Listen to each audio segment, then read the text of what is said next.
On est jeudi.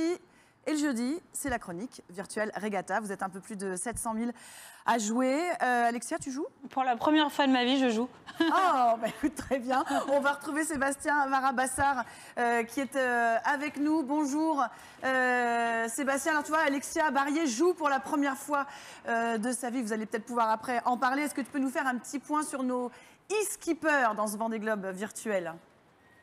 Tout à fait, nos skippers suivent la même voie. Pour l'instant, le gros de la troupe, évidemment, est en train de suivre la ZEA. Les conditions actuelles poussent ceux qui sont en train de passer l'Australie à continuer à faire une route peut-être plus courte, mais il y a peut-être plus de vent du côté de la Nouvelle-Zélande, donc à voir pour eux quelle option sera la meilleure. Du côté de la tête de la course, là où il y a tous les favoris, on va dire le peloton de tête est vraiment situé juste en dessous de la Nouvelle-Zélande. Pour l'instant, ceux-là, ils touchent un vent vraiment de face, et donc ils vont devoir jouer avec pendant au moins 2-3 jours, on va dire ça. Et si on regarde un point classement, si on fait un petit point classement, ce qui est intéressant, c'est que le premier de la course ne se situe pas du coup au sud de la Nouvelle-Zélande, enfin si, il se situe au sud de la Nouvelle-Zélande, mais surtout le long de la ZEA, tout ici. Et donc en fait, on pourrait croire que c'est l'option de la trajectoire la plus courte. On pourrait croire que c'est une solution un petit peu loufoque pour avoir un bon classement à un temps donné et pour avoir son heure de gloire. Mais en fait, finalement, ça s'avère être une très bonne option pour la suite. Alors juste, Alexia, t'es combien? Je regarde 13 millième. J'ai été 4 centièmes il y a 3 jours. J'ai hésité à prendre cette option pour suivre le premier, là.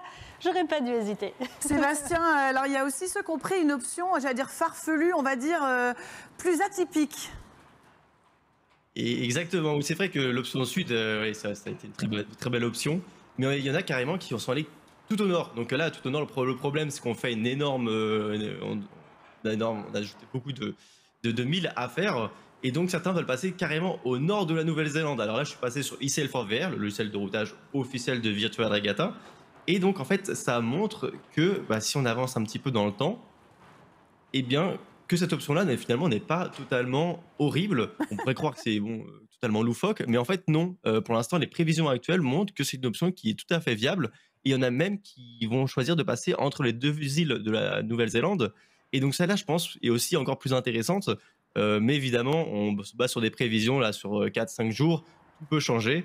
Et on voit aussi que l'option sud, eh bien, ça arrive peut-être même avant le peloton de tête.